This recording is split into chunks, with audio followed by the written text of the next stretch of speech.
Namaste everyone, I am Gyan and you are watching the session 21 of Java and Web, Generics in Java.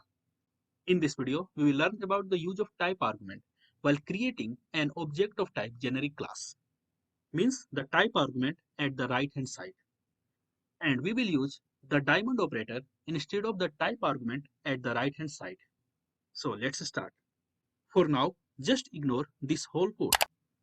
And from the previous video of this session, you know that whenever you create an object of type first, then the type argument at the left hand side decides the type of t.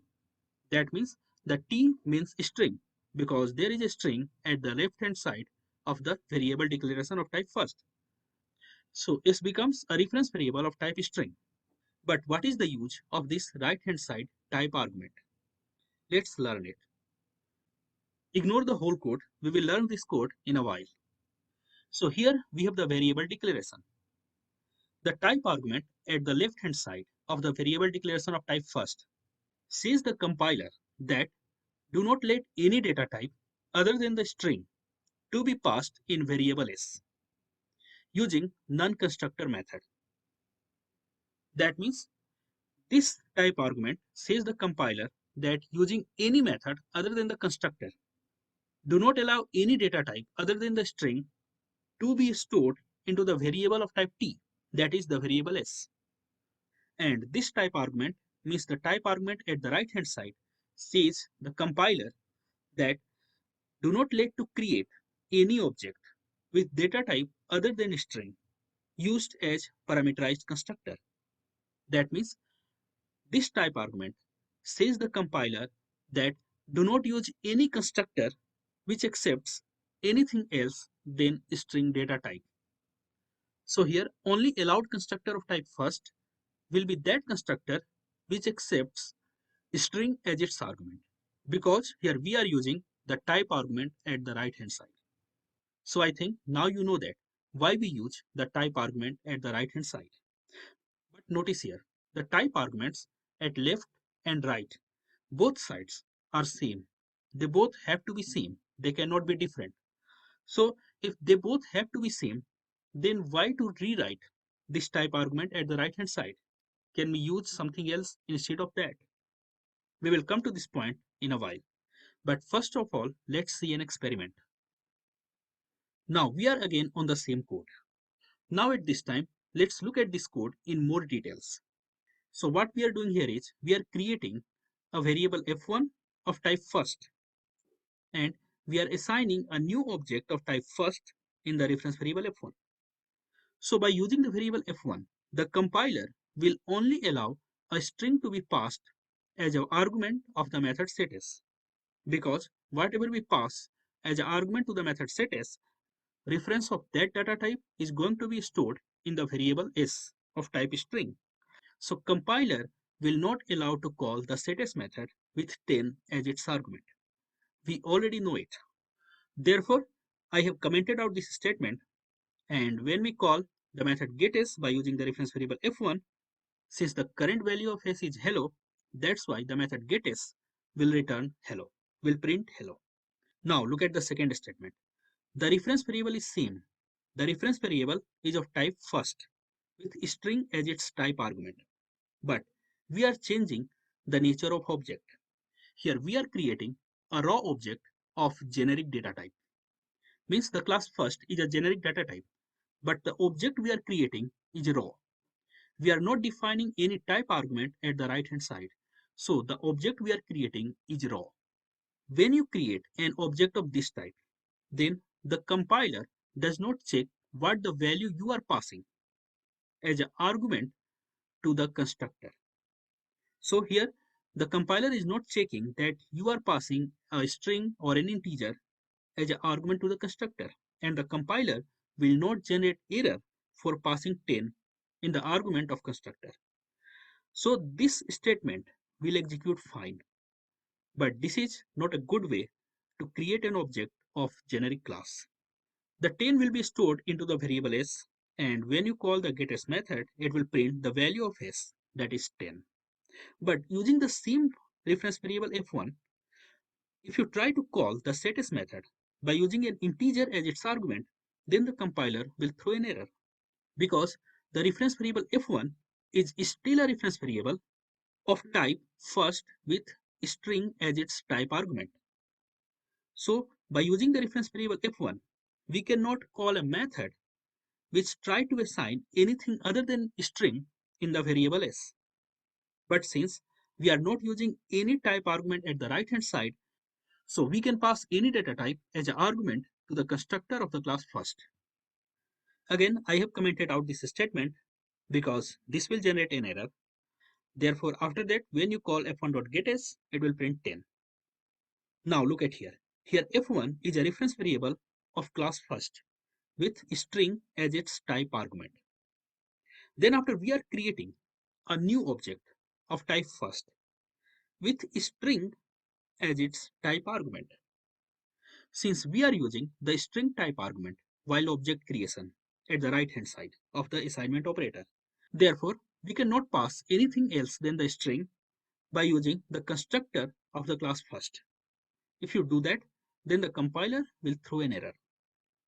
Of course, I have commented out this statement, and as before, when you call f1.getS method, then because of this statement, it prints 10.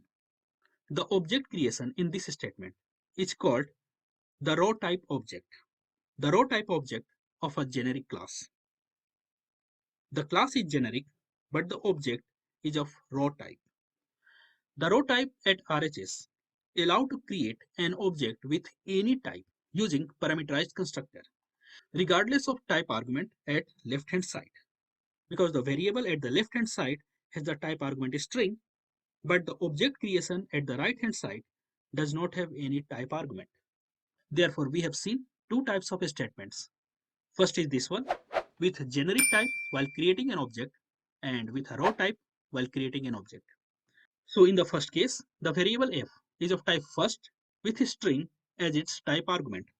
And the object reference going to be stored in the variable f is also of type first with string as its type argument. In the second case, the variable f is of type first with string as its type argument.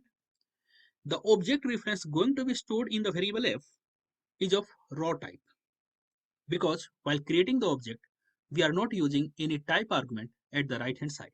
So the object creation is of raw type. Let's try to execute this code practically. Open first.java, and this is the same code as we have seen. Open use.java, and this is the same code as we have seen. We have commented out the statements which may cause error. Therefore, this getS call will print hello because of this statement, and rest of the getS calls will print 10 because of this statement. Let me try to execute these two codes, Java C, first.java and use.java. Compiles fine with a warning. Use.java uses unchecked or unsafe operation. Now execute it. Java use. It executes fine and printing as expected. Let's do an experiment. Let me comment out all these statements from here to here. So I have commented out all these statements. I also want to delete this statement. I want the type argument at the left hand side as a string, and I want the type argument at the right hand side as integer. So let's use integer as the type argument at the right hand side. Right here integer and pass here 10. Let's check what the compiler says. Java C first.java use.java. The compiler throws an error. Incompatible types. The first with integer as its type argument cannot be converted to first with string as its type argument. So you cannot use such statements. That will cause an error. And if you want to do more experiments, you can do like just make it a string and try to compile once more. It is saying that incompatible types, string cannot be converted to integer. That means this is treated as string which cannot be converted to this integer. The compiler has not checked the further assignment of reference of the created object in the variable f1. The compiler just checked the value you are passing in the constructor of the class first is string and the type argument at the right hand side is integer and throws an error. But here the compiler checks that you are going to store the reference of type first integer in the reference variable of type first string. So now you know that we cannot use different type arguments at the left hand side and at the right hand side. So if we have to use the same type argument at both the sides, then rewriting the type argument at RHS every time at object creation is not good at all. So in this case, we can use a shortcut called diamond operator. Instead of using the whole word string, just write opening and closing angle bracket. That's it.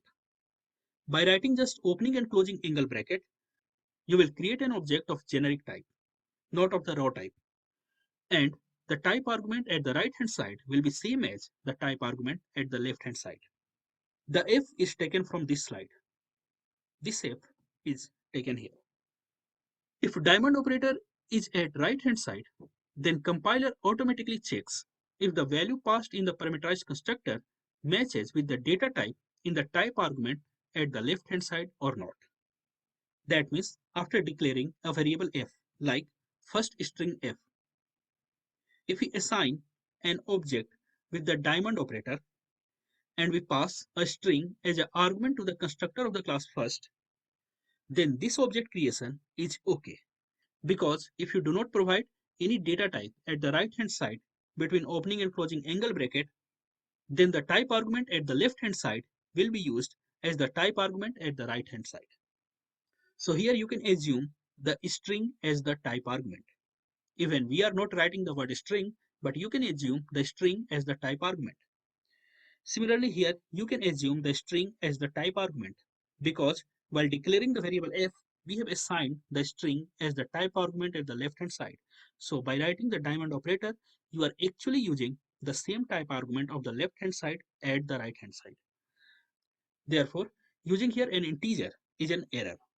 This code is similar to previous one, but here we just have used a diamond operator instead of using a type argument at the right hand side. Let's practically try an example. Open use.java once again. Just write here a diamond operator instead of providing any data type. I am using here a diamond operator and that will work perfectly fine. Compile it, Java C, first.java and use.java. Compiles fine. Now run it, Java use. Executes fine. Notice here that here we are using the value 10 as a string, not as an integer. So I hope you got all my points. That's all for this video, guys. Don't forget to like and share this video. Subscribe my channel on YouTube. Like my page on Facebook. And leave your valuable comments in the comment section below. Thanks for watching. See you in the next video.